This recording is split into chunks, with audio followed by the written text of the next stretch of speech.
Orang kalau kejar akhirat misalnya, saya kasih contoh sederhana, kalau Bapak Ibu pas masuk di kantor ternyata lukisan di ruangan Anda miring. Anda kalau mengejar akhirat beda sekali dengan dunia, akan berpikir, saya kalau memperbaikin saja sedikit lukisan yang miring ini saya akan dapat pahala. Karena pikirannya ada pahala di akhirat. Dia nggak perlu panggil OB, dia nggak perlu mengatakan misalnya ini bukan tugas saya. Atau misalnya ada teman yang melakukan kesalahan, orang yang kejar akhirat, dia akan ingatkan, jangan loh itu nggak boleh. Kamu melanggar peraturan misalnya. Karena dia tahu dengan dia mengingatkan, maka dia dapat pahala di akhirat, temannya juga selamat di akhirat. Tapi kalau urusan dunia, malah didukung sama dia yang ugal-ugalan itu misalnya. Memang judul tentang masalah akhirat ini penting sekali. Karena teman-teman, kita nggak bisa bohongin diri kita. Setiap hari Anda tidur, itulah sebenarnya hakikat kematian. Mati itu seperti kita tidur. Jadi kita hari kita kalau malam mau tidur, bagaimana kita begitu mudahnya ya meletakkan kepala di bantal langsung lelap selesai. Kita sudah nggak tahu kita ini di alam mana.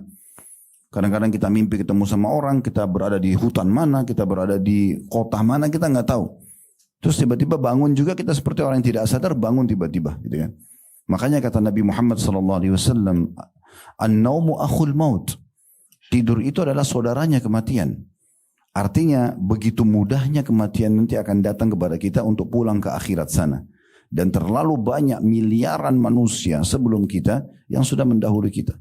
Sehebat apapun Bapak Ibu menjaga kesehatannya dengan makanan yang paling berkualitas, udara yang paling asri misalnya, kemudian apalah Anda menjaga olahraga, segala macam. Kalau ajal datang Allah mengatakan فَإِذَا جَاءَ أَجَلُهُمْ لَا يَسْتَأْخِرُونَ سَاعَةً وَلَا يَسْتَقْدِمُونَ. Kalau sudah datang batas umur dia, ajalnya, maka tidak akan diterlambatkan saat, tidak akan dimajukan sesaat. Jadi memang kita ini semua lagi menuju ke akhirat. Saya sama Bapak Ibu sedang menuju ke liang lahat kita, tinggal tunggu siapa yang lebih dulu jatuh ke liang lahat tersebut. Kita nggak boleh lalai tentang masalah ini. Dalam sebuah hadis kata Nabi SAW, kalau seseorang tidur, maka akan keluar ruhnya. Tapi keluar ruh ini bukan keluar seperti waktu dicabut oleh malaikat maut, keluar ruhnya. Kalau Allah Subhanahu wa taala masih mengizinkan untuk kembali, maka dia lanjutkan hidupnya karena ajalnya belum datang.